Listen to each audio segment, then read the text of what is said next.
ভাই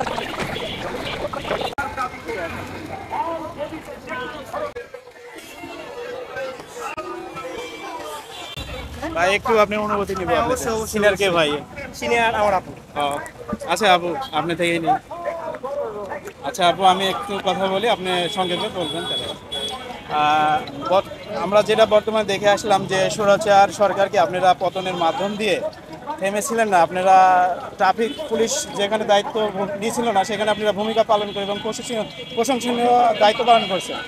আবারও আমরা আরেকটা ফলো করছি যে বন্যাত যে গ্রামগুলো যে জেলাগুলো ডুবে গেছে তাদের পাশে দাঁড়ানোর জন্য আপনারা যে এই ত্রাণ সংগ্রহ করছেন, এই মানে স্বৈরাচার দমন, ট্রাফিক দায়িত্ব পালন এবং এটাতে দাঁড়ানোর পিছনে আপনাদের অনুভূতিটা কেমন কাজ করছে এ বিষয়ে যদি একটু সংক্ষেপে বলতেন।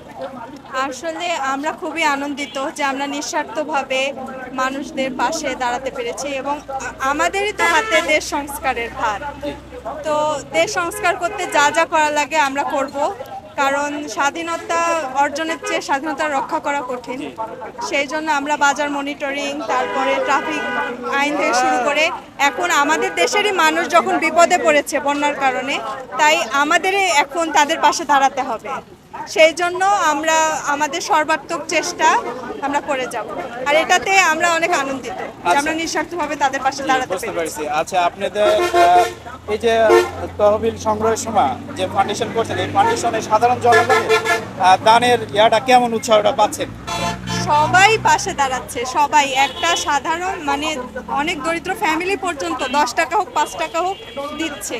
বাংলাদেশের মানুষ যে এত ভালো একে অপরের পাশে দাঁড়াবে, এটা মানে আমরা খুবই গর্বিত আমরা বাঙালি হিসেবে। হ্যাঁ, এই দান বা ত্রাণ তহবিল সংগ্রহের সময় কোনো হস্তনজর শিকার হচ্ছেন কিনা বা কেউ কোনো প্রশ্নবোধক করছে না যে আপনারা কোনো চিটিং করবেন কিনা, এরকম কোনো বাধা আসছে কি না? এখন পর্যন্ত তো আমরা সেরকম।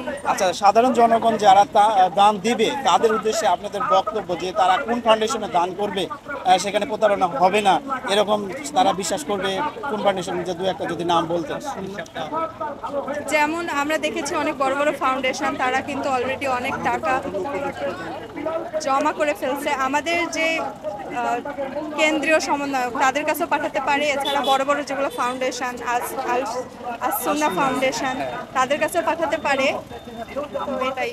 আচ্ছা আপনাদের ফাউন্ডেশন বা আপনার সংগঠন থেকে কোনো ভাইয়েরা বা স্টুডেন্ট বোনেরা সেখানে স্পটে গিয়েছে কিনা বা আগামীতে যাবে কিনা, এরকম কোনো উদ্যোগ আছে আপনাদের? গিয়েছে আজকেই, মানে আমরা তো সবাই ত্রাণ মানে জোগাড় করে রাবির ক্যাম্পাসে জড়ো করছিলাম, তো সেখান থেকে অলরেডি একটা ট্রাক চলে গেছে।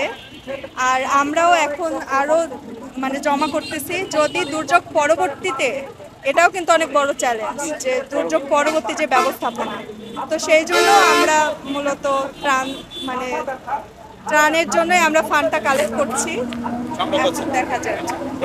আর আমরা একটা মানে আমরা এটাও ব্যবস্থা করব যে আমরা নিজেরাই আমাদের মধ্যে থেকে হয়তো কেউ 5 জন কিংবা 6 জন প্রতিনিধি গিয়ে আমরা নিজ হাতে, হ্যাঁ, যেন কোনোভাবে প্রতারিত না হয়, আমরা নিজেও সেটা দেখব এবং নিজেরাই হয়তো ট্রাক নিয়ে আমরা যাব সেখানে।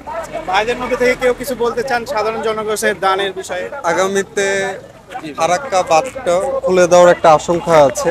ফারাক্কা বাঁধ যদি খুলে দেয় তাহলে চাঁপাইনবাবগঞ্জ, রাজশাহী আশেপাশের অনেক জেলা ক্ষতিগ্রস্ত হবে। আমরা এদিকেও খেয়াল রাখছি এবং আমাদের মাননীয় উপদেষ্টা ডাক্তার মোহাম্মদ ইউনূস সাহেব অলরেডি জাপানের রাষ্ট্রদূতের সাথে কথা বলেছে এবং দ্রুত বাঁধ নির্মাণের কাজ চলছে। এছাড়াও ভবিষ্যতে যদি এই সব শহরে বন্যা কবলিত হয় তাহলে আমরা সেটার জন্য অগ্রিম প্রস্তুতি নিয়ে রাখছি। আচ্ছা আমি একটু বাইরে যাই, এই সরকারকে নিয়ে, বর্তমান সরকার তত্ত্বাবধায়ক সরকার নিয়ে আপনাদের অনুভূতি কেমন? আমাদের অনুভূতি, আমরা সকল ছাত্ররা মিলেই এই ডিসিশনটা নিয়ে ওনাকে উপদেষ্টা হিসাবে নির্ধারণ করেছি। আশা করছি আমাদের হাতে যতটুকু সময় আছে এই সময়ের মধ্যে আমরা একজন সেরা বাংলাদেশ উপহার দিব। আশা করছি আমরা। ধন্যবাদ আঙ্কেল, ধন্যবাদ। কালেকশন করেন, আমরা বিঘ্ন ঘটালাম, দুঃখিত। এই যে স্টুডেন্টের যে অর্থ নিল, সেই অর্থ কি জন্য নিল, আপনি কি কোনো অবগত আছেন? হ্যাঁ, এটা হচ্ছে বন্যার পানির জন্য মানুষ খুব কষ্ট করছে এই জন্য হচ্ছে তাদের সহযোগিতা করার জন্য এটা হচ্ছে নেওয়া হচ্ছে। আচ্ছা, সেক্ষেত্রে মানে আপনি সাধারণ জনগণ যাদের সমস্যা আছে তাদের উদ্দেশ্যে কিছু বলবেন, তারা দান করতে কি? হ্যাঁ, তারা সবাই দান করতে সহযোগিতা করুক, এজন্য আমি বলছি তারা সবাই যেন এই ব্যাপারে সহযোগিতা করুক। সবাই সহযোগিতা এবং হ্যাঁ, সচেতন হয়। আমি আগেও করেছি 500 টাকা দান, এখনো 50 টাকা করলাম।